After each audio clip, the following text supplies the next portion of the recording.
Across the church in America today, a new movement is rising where faith leads finance and clarity drives impact.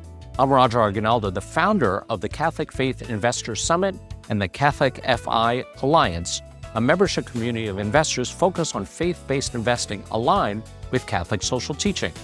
Join the leaders transforming stewardship into mission. This is where faithful investing begins and the future of Catholic investment takes shape. This is a fireside chat from the 2025 Catholic Faith Investor Summit in October 2025 in New York City. This title is Slow and Steady, Taking the Long View, with John K. Castle, the Investment Committee of the Archdiocese of New York, in conversation with Stephen Schott of CAPTRUST. Thank you, Roger. And indeed, excited to presentation, have this fireside chat with John Castle. Allow me to start off by thanking His Eminence Cardinal Turkson. I had the pleasure of speaking at a conference 10 years ago that he held in Rome with Dr. Carolyn Wu and Father Seamus Murphy. And I'm most excited to have John Castle here today. When I started back in the business in the early 80s, John, you're an icon on Wall Street and looked up to you. And you have a large tree of people who came through you. You were CEO of DLJ, Castle Harlan, obviously your private equity firm, Bradford Castle. And you've been on the Archdiocese of New York Investment Committee for 42 years, 3 different cardinals. So four different cardinals. I got appointed by Cardinal Cook, and by the time the letter arrived, he had died. but he signed the letter that appointed me to the Finance Council of the Archdiocese of New York. So, we stayed around for Cardinal O'Connor and Egan, and of course Cardinal Dolan now. But it's been a fun trip.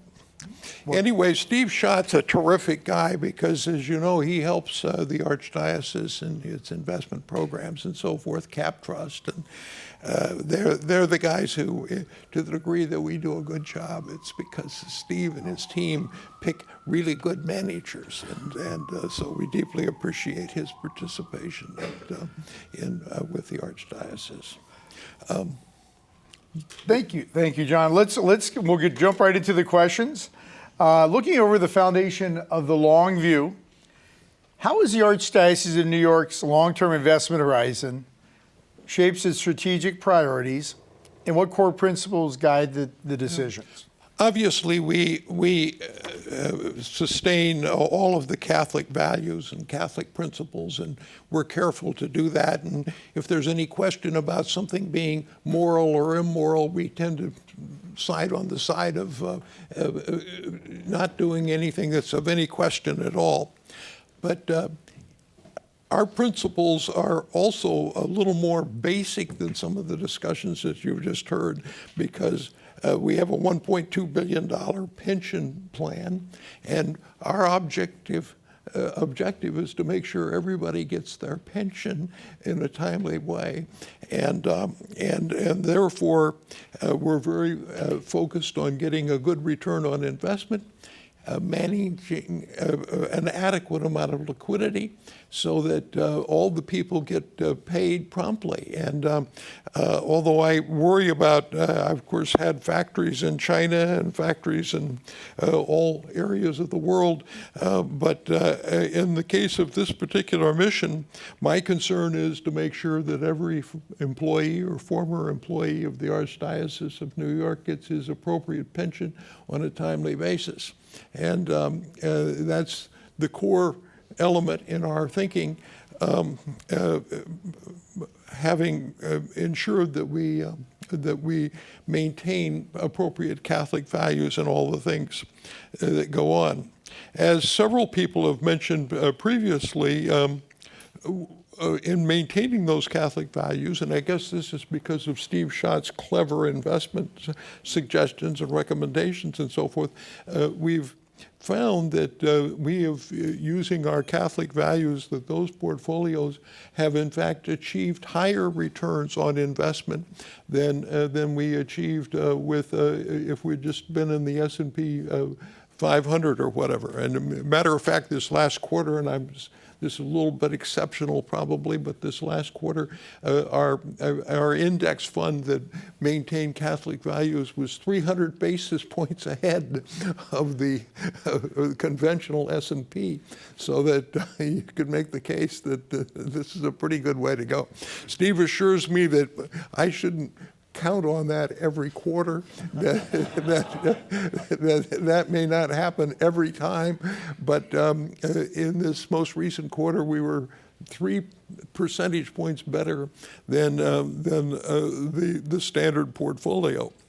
Now, our approach is first of all, there are a lot of people who are retired under this plan, and therefore we have a lot of cash going out every year. Maybe 10% of the fund, it's a $1.2 billion fund, maybe 10% of it it goes out every year in terms of payment of pension benefits, so that we're really chasing ourselves pretty fast here to keep up and ensure that everybody gets their payment. And as a result, we have to maintain at least a 30% fixed income component, and generally speaking, a pretty short duration, because even if we have a bad market, we want to make sure people get the pension check as they're supposed to. On the rest of our portfolio, we have, perhaps 50% in various forms of equities in a diversified way, a large cap, mid cap, small caps, international, developing countries, and so forth. We do maintain about 17% in private equity, because we've historically found that achieves a much higher return than we're able to get in our other areas. But notwithstanding any of that, the whole process here is one of making sure that we maintain Catholic values and yet achieve high returns, because we need high returns to make sure everybody gets their pension. So on that note, and we're all in this room, we're working collaboratively to row the boat in the same direction and move it further. I'm going to touch upon something Dennis said earlier about live returns of showing that Catholic social responsibility was not a hindrance. We have data, and I think we should all collectively put this together, going back over 30 years with 7 different dioceses, archdioceses, in international, domestic, across the board, net of fees, adding value. I mean, maybe it's 7, 10, in some cases 35. I guess God is helping us. Yes. So, and let's go to the next question then, as we balance the mission in the market. When mission-driven priorities and market signals conflict over the long run, how do you weigh those trade-offs? And can you give a specific instance where you chose mission over return? Well, as I say, my mission, I think the mission of our committee, is to ensure that everyone gets paid their pension. So I feel like we're pretty coherent in terms of what we're doing. I mean, if people don't get their pension, that is going to be a major failure in our mission. We want to make sure that we maintain Catholic values, but on the other hand, we're not necessarily focused on going out and trying to change the world. We want to make things better, but we aren't. That isn't a primary focus. The primary focus is making sure that everybody gets their check every month in the proper amount, and these pensions for most of these people are very, very important to their lives and sustaining the things that they have to do. And maintaining that mission and market, all the portfolios not only embrace exclusion, but also embrace the stewardship and the engagement through proxy voting on all the portfolios. And we look to Steve to make sure that we're handle all of that in an appropriate way. That we are maintaining Catholic values at all times, and you know, if it's a little bit close to the border, I'm not interested in going there. We want to follow through on things that are clearly reasonable and favorable to the Catholic community and to all people, all mankind. An additional thing that we're doing is we're going to the best in class private equity and private credit firms and ask them to do a Catholic socially responsible engagement program. As I mentioned previously, Steve's group has been enormously helpful in identifying the very best people in each category. And to the degree we have superior returns, we have to give him a lot of credit. It's follow a great team and a great board. The governance and the patience, what governance structures, committee processes, or stakeholder communications have you found essential for maintaining patience during market drawdowns and avoiding reactionary shifts in strategy? I think here in New York we have a special advantage, and that is that given that New York, at least historically, has been the center of the capital markets in the United States, we have been able to assemble committees that had unusual people with unusual backgrounds and talent. And our current committee includes people who, like the president of the New York Stock Exchange, partners from many of the largest investment firms, most successful investment firms. And we probably have a bit of an advantage that here in New York City that you have a much bigger selection of people with unusual qualifications in terms of pursuing this particular activity. Of course, I know there were some very clever investors in Omaha, was it? That guy Buffett. Was Warren Buffett. And he argued that being in Omaha was a big advantage in terms of getting out of the fray. But the talent base that is available here in New York is extremely good, and we've always had a very strong committee. Absolutely. In terms of intergenerational stewardship, how do you incorporate responsibilities to future beneficiaries into asset allocations, spending policy, risk tolerance, and how does that differ from the secular endowment practice? Well, we have an obligation to the people who are currently paying into these pension funds, and they can be in their 20s, as well as people who are in their 80s and maybe even 90s. And so we need to focus on making a very good return, not having an abnormally high drawdown at any time. And as we know, particularly the stock markets go up and down and so forth. And so we have a highly diversified portfolio that provides for a wide range of circumstances. And obviously it's not only stocks and so forth, but it includes private equity, some real estate, some of almost every category. And as we look at it as a firm, of the over 1.2 trillion that we work with, over 25 billion is in Catholic assets. And there is a difference in terms of not just talking the talk, but walking the walk in this stewardship. And as I mentioned before, on this journey of working with you all in this room who focus on this as well, that we all do it, find our commonality to go together. Lessons from experience.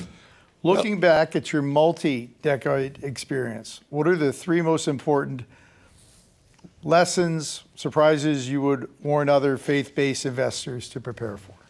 Well, I think in terms of my experience, first of all, the fact that the Catholic principles didn't result in a degradation of return was a little bit of a surprise. I mean, I assumed that some of these sassy industries, gambling casinos, sexy thing, Las Vegas, those kinds of things might have generated somewhat higher returns. And I was, quite frankly, I've been surprised that we've been able to beat those indexes, leaving out all of those kinds of investments. And I suspect that most people would have been a little surprised that that happened. I have the sense that our previous speakers were a little bit surprised about that.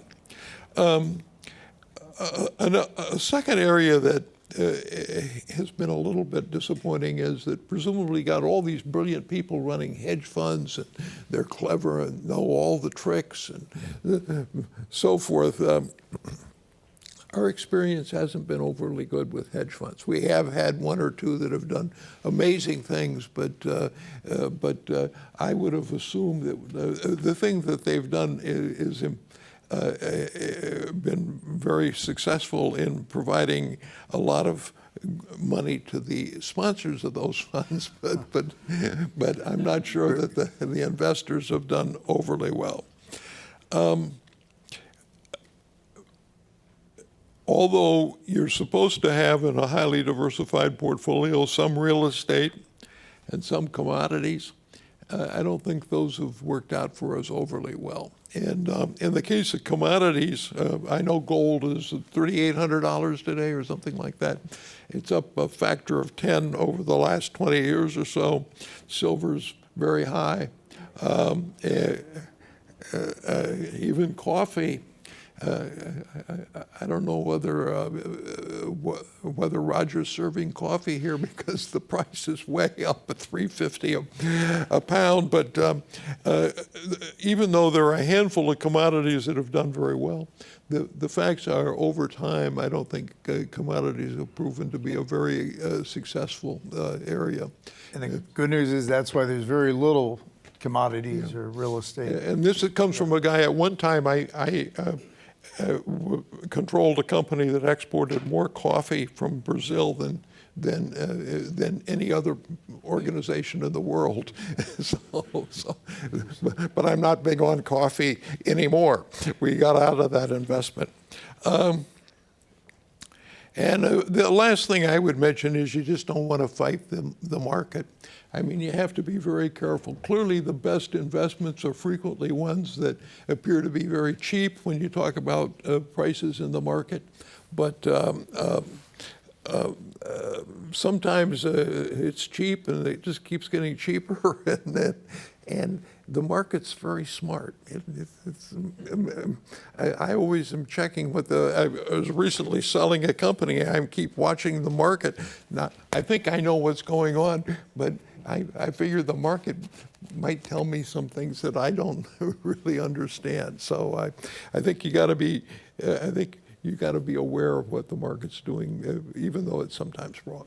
John, you have a wealth of experience and many decades. And I recall a meeting where we were talking about interest rates, and I was talking about starting back in the 80s and how interest rates were at 15% and started to go down, and then you entered and said, well, I can tell you about what happened in the 70s with the great move up, and it has certainly been additive, and as you lead the Archdiocese of New York and the investment program. My only, if I was put succinctly on a piece of advice, is it's not about timing the market, it's time in the market. Who would have guessed that in the first 6 weeks of COVID being down 35%, it would be back to even 6 weeks later. And we shut down the government. The market's going up. Right. So I want to thank you again for your leadership. Well, thank you. Appreciate the opportunity. This year's summit proved what's possible when faith shapes investment. We go further, uniting more Catholic leaders ready to invest with purpose, integrity, and grace. Shape the legacy, live the calling. Visit our website for the Catholic FI Alliance at catholicfi.com to learn more.